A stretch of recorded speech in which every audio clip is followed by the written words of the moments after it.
We're going to go back to that highly entertaining story out of the US. Prince Harry set to release a tell-all memoir. I don't believe it's entertainment news. I believe it's serious news. Let's get our serious news entertainment editor and serious royal correspondent, Peter Ford. What the heck? That was my reaction too when I got up this morning. If you'd said to me yesterday, Prince Harry's going to write an autobiography, I would say, I don't think so. And certainly he'd never do it while the Queen is still around. But he's doing it. And so the official announcement, just to be very clear, so everyone knows this is not speculation, this is all officially announced by Random House. Remember they spoke about how they'd be working only with grassroots media organisations and up-and-coming journalists. Random House and Oprah. We're off to a great start on that, aren't we, with that pledge? Anyway, the book is being ghost-written. Now, to be very clear, the statement says that proceeds will be going to charity. I might point out, this might be splitting hairs, but normally in those situations you say all proceeds are going to charity. Also does not specify if those proceeds include the advance to write the book and the sales, or is it both? Anyway, hopefully we'll get an answer on that one eventually. Now, nobody knew about this. No surprise that we didn't know. They are great at keeping secrets, I'll hand that to them. But nobody within the royal family knew. They were all caught off guard. And of course, Prince Harry was there only a matter of weeks ago. He met with his father. He met privately with the Queen. He's been working on this book, it's said, all year, probably last year, with a ghostwriter. Wouldn't it have come up in conversation at some point where you might have said, oh, guess what, I'm writing a book? No, because he was on a fact-gathering mission. Yeah, it could be that, exactly. Yeah, yeah. Are you saying, so his trip back to London was a tax deduction because now he's an author? Correct. Wow. And he was only up to chapter 17. He's got now 18 and 19.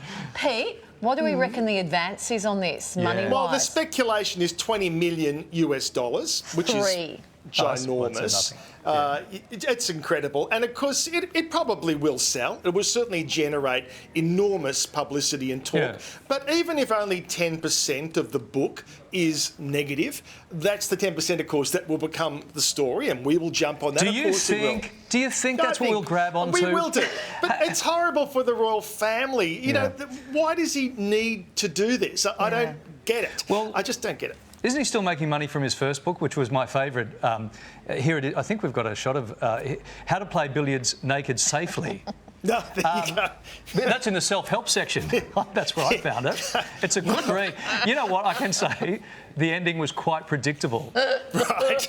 Well, I might add the Duke and Duchess of Windsor, who they often are compared to, did also write their autobiographies as well. So it's not unheard of for these sort of estranged members of the royal family to write books. But I do love the statement that Prince Harry made where he says he's writing this book not as the prince he was born, but as the man he's become. And he signed it as Prince Harry, Duke of Sussex. So he's still talking about having a bob both ways. Hang on to that Sussex bit. Pete, let's move on. Victoria's arts community has banded together against COVID-19.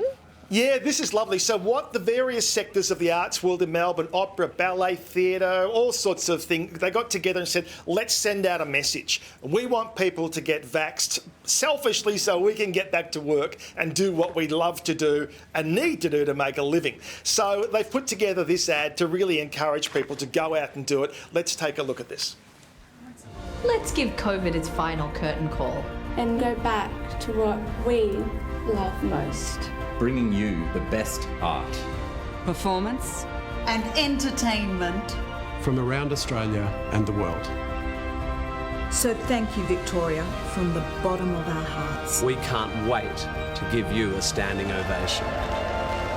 For your performance of a lifetime. Yeah, really nicely put together and a great message. Lovely, and it's important that the entire community needs to know from the other side of the fence too. We're all busting to get back in there. Yeah, exactly. So it's really a two-way street, that, right? Yeah. Moving on, a star from Prisoner has passed away, Pete. Yeah, at 106 years old. A great innings, as we say, right? This is Mary Ward.